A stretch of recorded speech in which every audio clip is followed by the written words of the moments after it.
Selamat pagi anak-anak. Bertemu kembali kita dalam pelajaran pendidikan agama Katolik untuk anak-anak kelas 4. Bagaimana kabarnya kalian di rumah? Semoga semua tetap dalam keadaan sehat dan juga semangat ya. Hari ini bertemu kembali dengan Bu Siska. Kita sudah memasuki pelajaran 15, yaitu dengan judul Yesus Pemenuhan Janji Allah. Silahkan anak-anak menyiapkan materinya, alat tulisnya. Kita akan bersama-sama mengawali pembelajaran kita hari ini. Seperti biasa kita harus mengawali pembelajaran kita yaitu dengan memohon berkat Tuhan terlebih dahulu. Maka marilah kita bersama-sama berdoa. Kita bacakan doa yang ada di layar kalian. Marilah kita ambil sikap doa yang baik. Marilah berdoa dalam nama Bapa dan Putra dan Roh Kudus. Amin. Bapa yang baik, kami bersyukur kepadamu atas hari ini. Semoga melalui pelajaran agama ini, kami semakin mengenal Yesus Kristus Putramu sebagai pemenuhan janji Allah kepada kami. Demi Kristus Tuhan kami. Amin. Dalam nama Bapa dan Putra dan Roh Kudus. Amin. Baik anak-anak, pada minggu kemarin kalian sudah mengerjakan penilaian harian ya, yaitu sebenarnya bukan KD 3.5 tapi 3.4. Bu Siska kemarin ada kekeliruan, ada kesalahan, yaitu tentang pelajaran 13 dan 14, menghormati hidup dan juga menghormati milik orang lain. Kalian sudah mengerjakan semua tugas, kemudian penilaian harian juga dengan baik. Kemudian hari ini kita memasuki pelajaran 15 yaitu dengan judul Yesus Pemenuhan Janji Allah. Oke, sebelum kita masuk ke pengantar, masuk ke dalam materi, Ibu akan membacakan terlebih dahulu tujuan pembelajaran kita.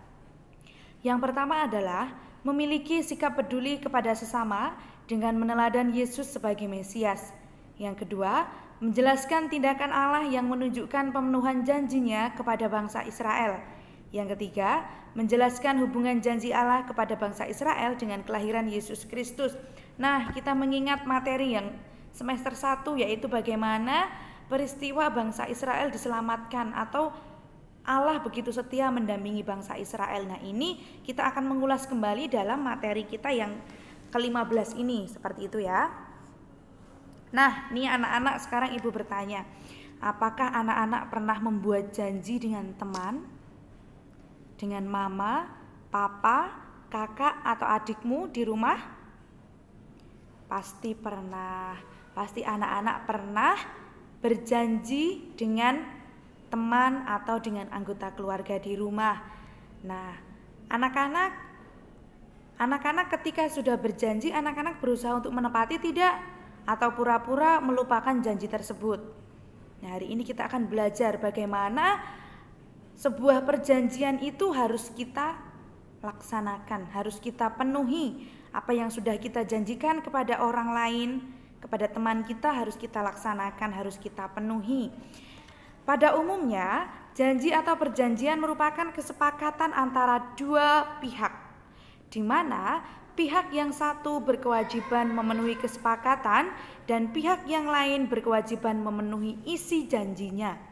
Janji harus ditepati, harus dilunasi, dipenuhkan. Maka, mari belajar tentang Allah yang setia kepada bangsa Israel. Dari kisah perjalanan bangsa Israel keluar dari Mesir. Nah, anak-anak masih ingat bagaimana perjalanan bangsa Israel keluar dari Mesir? Hingga menetap ke tanah yang dijanjikan Allah, yaitu tanah Kanaan. Di situ tampak jelas bahwa Allah dengan setia mendampingi bangsa Israel. Segala kesusahan bangsa Israel diselesaikan oleh Allah. Namun, Israel seringkali kurang percaya, suka menggerutu dan tidak menepati perjanjian dengan Allah. Akibat tindakan Israel itu, mereka pernah menjadi orang buangan dan tanah mereka diduduki oleh bangsa lain. Dalam setiap kesusahan, mereka baru mengingat lagi Allah dan janjinya akan kedatangan Mesias. Nah, seringkali bangsa Israel juga ingkar janji dengan Allah. Sampai akhirnya ketika mereka mendapatkan kesulitan, kesusahan, mereka baru teringat tentang janji-janji Allah, tentang kesetiaan Allah kepada mereka. Apa yang dirindukan umat Israel itu dipenuhi oleh Allah. Allah masih tetap setia mendampingi, yaitu umat Israel. Allah menjelma dalam diri Yesus sebagai Mesias. Dalam penunjukan kebaikan Allah, Yesus berkata dan bernubuat. Tetapi untuk materi ini bisa jadi juga nanti kita akan mempelajari tentang perbuatan perkataan Yesus itu untuk materi selanjutnya, yaitu tentang Yesus mengajar melalui perumpamaan atau tentang mukjizat-mukjizat Yesus nanti akan kita pelajari di pertemuan selanjutnya.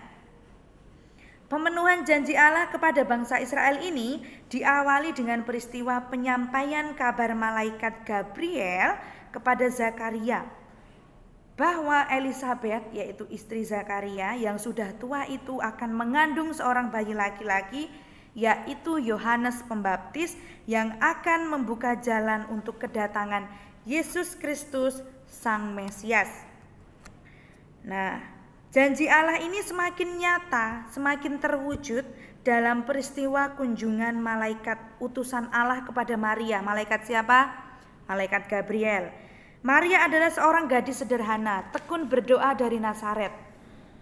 Penduduk Nazaret sangat merindukan kedatangan Sang Mesias seperti yang dijanjikan oleh Allah kepada bangsa Israel. Mereka juga sangat tekun berdoa, mereka juga sangat sederhana, yaitu termasuk orang tua Maria, siapa namanya?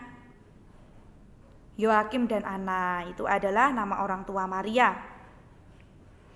Maria, gadis yang sederhana dan tekun berdoa itu memiliki iman yang teguh dan akan kuasa Allah. Nah, di sini nanti Ibu juga akan menyuruh anak-anak untuk membaca kisah tentang Maria menerima kabar dari malaikat Gabriel dari Injil Lukas bab 1 ayat 26 sampai 38. Silakan anak-anak membaca dari rumah masing-masing. Dibuka di dalam buku cetak juga ada tentang kisah tentang Maria ini. Nah, di sini jelas kita melihat bahwa janji Allah itu benar-benar terwujud di dalam diri Yesus, yaitu Sang Mesias melalui Maria. Nah, kita tadi sudah menyinggung bahwa Maria merupakan gadis sederhana dan tekun berdoa. Ia memiliki iman yang teguh dan kuat. Maka meskipun pada awalnya mengalami keraguan dalam dirinya, Maria menerima tugas dari Allah menjadi bunda Tuhan. Bagaimana jawaban Maria ketika menerima tugas dari Allah? Ada yang tahu? Jawaban Maria adalah, "Aku ini hamba Tuhan, terjadilah padaku menurut perkataanmu." Kalimat itulah yang terucap dari mulut Maria yang menunjukkan ketaatannya kepada kehendak Allah. Di dalam Injil Lukas dikisahkan tentang Maria menerima kabar gembira dari malaikat Gabriel, utusan Allah sendiri. Maria seorang gadis biasa dan miskin dari kalangan rakyat Yahudi. Merasa tertegun sekaligus gembira dan cemas ketika mendengar kabar malaikat itu. Ia tertegun, kenapa? Kaget dikunjungi oleh malaikat utusan Allah. Ia gembira karena kerinduannya dan juga kerinduan bangsa Israel akan kedatangan Mesias itu akan dimulai. Mulai terjawab ya, mereka sangat merindukan kedatangan Sang Mesias. Akhirnya terjawab melalui kabar gembira dari malaikat Gabriel kepada Maria. Kata malaikat itu kepada Maria, Tuhan Allah akan mengaruniakan kepadanya tahta Daud bapa leluhurnya. Sebagai orang Yahudi, Maria tahu betul bahwa Daud adalah seorang raja. Maria menantikan kehadiran seorang penyelamat yang membebaskan bangsanya dari jajahan bangsa Romawi. Maria pun merasa cemas mendengar berita itu, karena ia sendiri masih seorang gadis perawan, belum dinikahi oleh tunangannya siapa namanya? Yusuf, si tukang kayu dari Nazaret. Nah, akhirnya Maria mengandung. Meskipun demikian, malaikat Gabriel meneguhkan hatinya, meneguhkan hati Maria bahwa anak yang akan dilahirkan itu berasal dari Roh Kudus, bukan dari seorang manusia. Nah, maka tadi Ibu ungkapkan jawaban Maria terhadap malaikat, terhadap panggilan Perintah Allah itu apa? Dengan penuh iman dan kepercayaan menjawab, terjadilah padaku, aku ini hamba Tuhan, terjadilah padaku menurut perkataanmu itu. Maka Maria sepenuhnya menyerahkan diri kepada panggilan Allah dan sekaligus menerima tugasnya untuk menjadi ibu penyelamat manusia dengan penuh sukacita, meskipun terjadi banyak sekali tantangan di kemudian hari. Janji Allah kepada bangsa Israel diawali dengan peristiwa penyampaian kabar dari malaikat Gabriel kepada Maria. Di sini kita bisa melihat bagaimana kesetiaan Allah kepada bangsa Israel. Allah tidak pernah meninggalkan bangsa Israel. Allah berjanji akan mendampingi, akan setia kepada bangsa Israel. Meski kita bisa melihat bangsa Israel terkadang lupa kepada Allah, terkadang mengingkari, terkadang berbuat sesuatu yang mengecewakan Allah. Tetapi di sini kita bisa melihat janji Allah kepada bangsa Israel, kerinduan mereka untuk mendapatkan kedatangan seorang Mesias akhirnya terpenuhi dalam diri Yesus Kristus. Nah, perwujudan itu dimulai dari kisah Maria menerima kabar dari malaikat Gabriel. Gitu ya. Diawali dari peristiwa penyampaian kabar malaikat Gabriel kepada Zakaria, kemudian mulai terwujud nyata melalui kisah tentang Maria menerima kabar dari malaikat Gabriel. Kemudian anak-anak juga bisa membaca dalam buku, yaitu cerita tentang Bapak I.J. Kasimo dan juga Ayah si Joni. Nanti juga silakan dibaca ya anak-anak ya.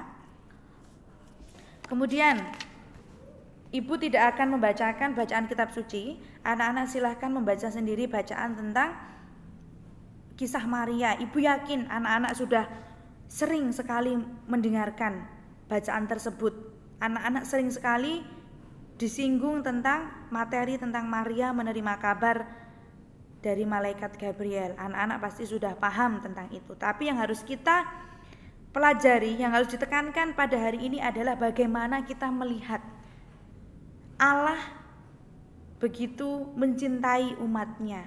Allah selalu mendampingi umatnya. Allah selalu menepati janjinya.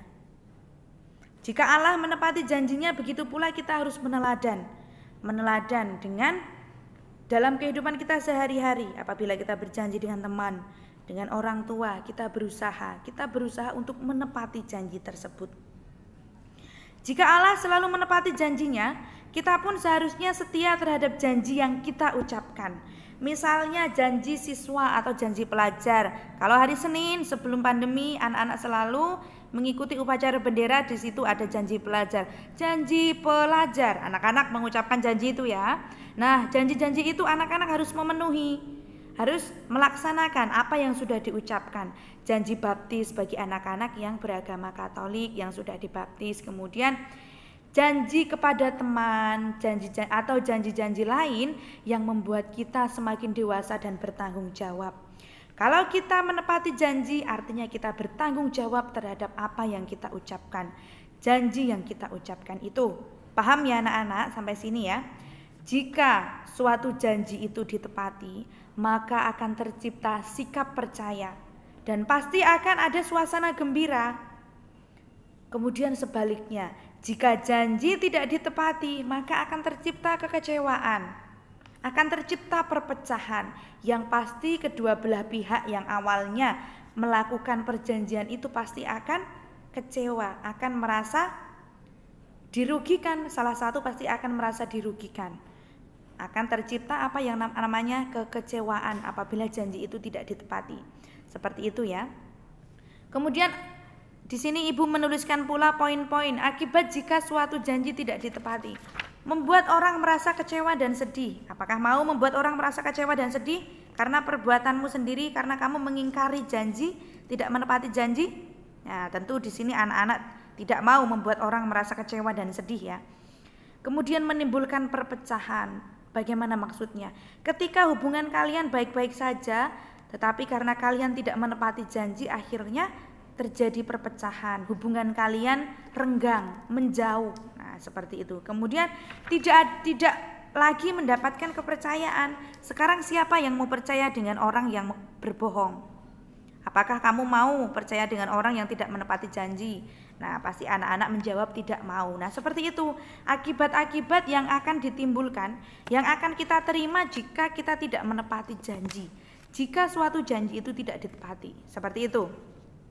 Maka di sini ibu juga mengajak anak-anak untuk belajar dari Allah. Dari bacaan kitab suci kita belajar bagaimana kita menjadi orang yang dewasa dan bertanggung jawab dengan mau menepati janji, mau memenuhi janji yang telah kita ucapkan kepada teman kita, kepada orang tua, keluarga maupun kepada Bapak Ibu guru. Seperti itu anak-anak ya.